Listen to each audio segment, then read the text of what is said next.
आज के डेट में अगर कोई 2 अक्षर पढ़ लेता है, तो अपने आप को बहुत बड़ा विद्वान समझने लगता है। ना वेद को मानेगा, ना गीता को मानेगा, ना धर्म को मानेगा, ना किसी भी चीज़ को नहीं। लेकिन मैं आपको ऐसी बात बताने के लिए चाह रहा हूँ, जो कि आप सुन के आश्चर्य करेंगे। इसरो के चीफ एस सोमनाथ 24 मई 2023 को मध्य प्रदेश के उज्जैन में वैदिक स्कूल के दीक्षांत समारोह में गया था और उन्होंने वहां पे जाकर के लोगों को बताया कि जितनी भी सारे आप देख रहे हैं, बीजगणित हो, भूगोल हो, ज्योग्राफी हो, जितनी भी साइंस है, जितने विज्ञान है, सब वेद से निकला है। मैं आज आपको वही से एस सोमनाथ की बात बताने के लिए जा रहा हूं। आप सुनेंगे तो बड़ा आश्चर्य हो जाएगा। आप वीडियो को पूरी देखेंगे तब सनातन धर्म और हिंदुत्व पे आपको गर्व होगा। नमस्कार, मैं हूं रमन कुमार।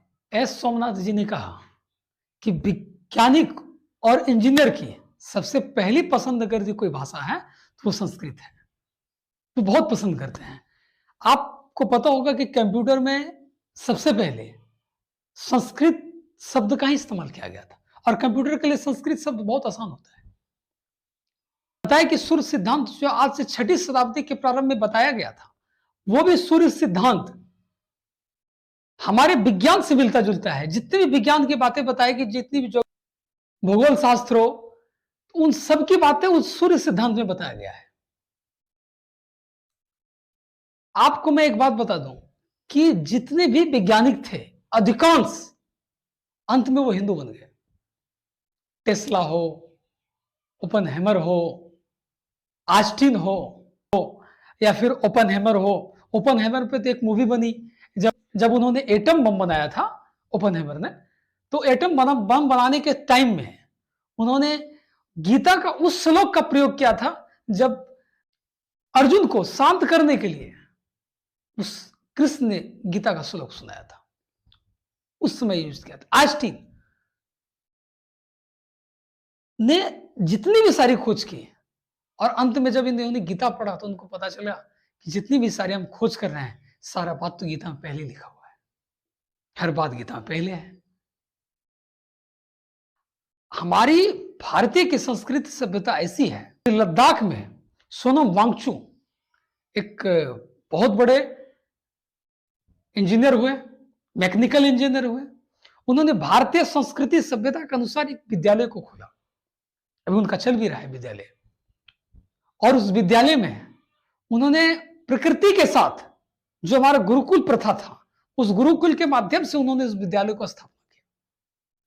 3 इडियट में वांगचू आप देखे होंगे, वो जो जितनी भी आप देखे होंगे लद्दाख के किनारे वो जो एक झील है जहां पे भी चाइना और भारत का विवाद चलता है,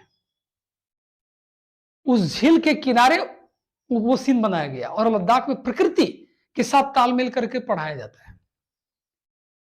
और लोग कहते हैं कि मतलब कि हिंदुत्व कट्टरपंथी, हिंदुत्व कभी कट्टरपंथ हो ही नहीं सकता है। ये 360 डिग्री सोचने की क्षमता पैदा करता है कि आप चारों तरफ अराउंड में सोचिए। संकीर्णता पांडे को पैदा नहीं करता है, सोच को आपकी छोटा नहीं बनाता है। सांख्य दर्शन को आप पढ़ेंगे तो आप आतंकवाद को समझ जाएंगे। आदि शंकराचार्य का अद्वैत सिद्धांत को पढ़ेंगे तो आपको क्वांटम फिजिक्स समझ में आ जाएगा।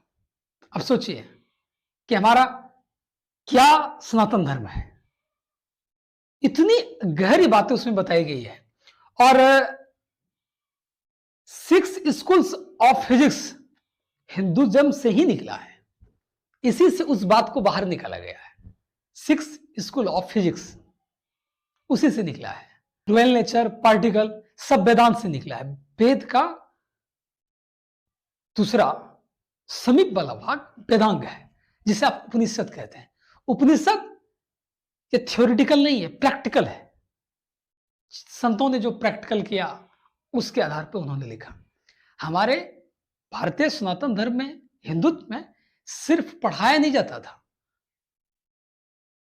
सिर्फ धर्म की बातें नहीं पढ़ाई जाती थी।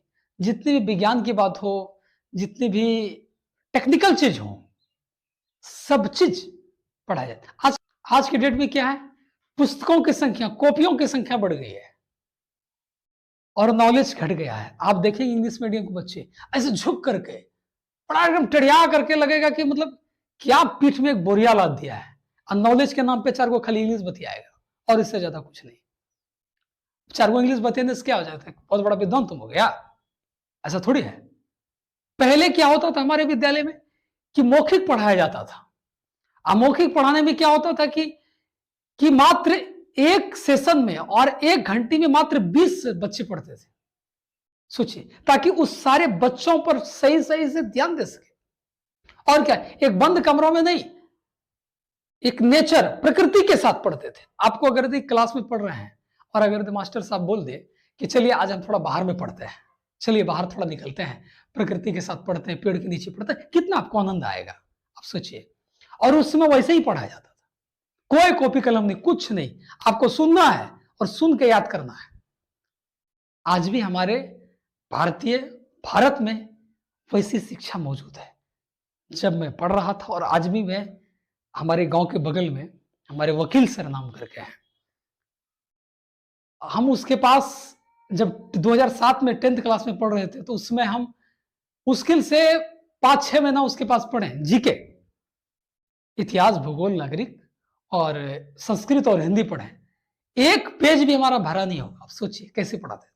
और ऐसा नहीं कि उस पर लिखे नहीं तो नंबर कम नहीं आया, कोई भी स्टूडेंट उसके पास पढ़ता है, बिल्कुल नहीं। वो ऑटोमेटिक अपने पास आपको बात सुना करके मतलब कि याद करा देगा। वो आज भी पढ़ाता है। आज भी जितने बच्चे उसके पास पढ़ने के लिए आते हैं, कोई कलम कॉपी का यूज नहीं करता है।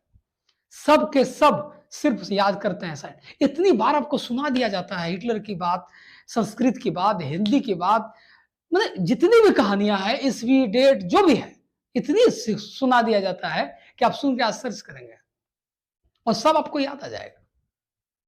उनका चैलेंज है कि दम है तो भूसकोल भी विद्यार्थी, मतलब मूर्ख से मूर्ख भी विद्यार्थी जिसको दिमाग में नहीं है, घुसता नहीं है, वो भी हमारे सब्जेक्ट में फेल होकर दिखाए तो मान ले। कोई कॉपी कलम नहीं, सुना के याद करवाता है। उसका पढ़ाने का तरीका ही अलग है। हमारे वकील सर, कभी मौका मिलेगा तो आपको मैं वो वीडियो भी दिखाऊंगा। अब सोचिए कि नालंदा यूनिवर्सिटी, बख्तियार खिलजी ने तोड़ा। उनके जो गेटमैन थे दरबारी, वो इतने विद्वान थे कि उनके पास अगर कोई गेट पे एंट्री करने के लिए आते थे, तो पहले वो किसी विद्वान से 10 सवाल कर देते थे। पहले बताओ तो भाई, इसका मतलब ये क्या होता है? सोचिए, जिसके दरबारी, जिस विद्यालय के दरबारी इतने विद्वान होते होंगे, तो वहां के लोग कैसे होते होंगे?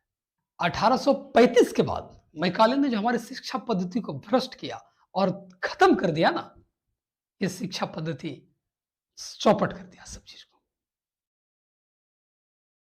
सोनम वांगचुक लद्दाख की है, वो पढ़ाते हैं, नेचर में पढ़ाते हैं, एकदम हिंदुज्म के तौर तरीके के अनुसार उन्होंने स्कूल खोला अभी प्रेजेंट में।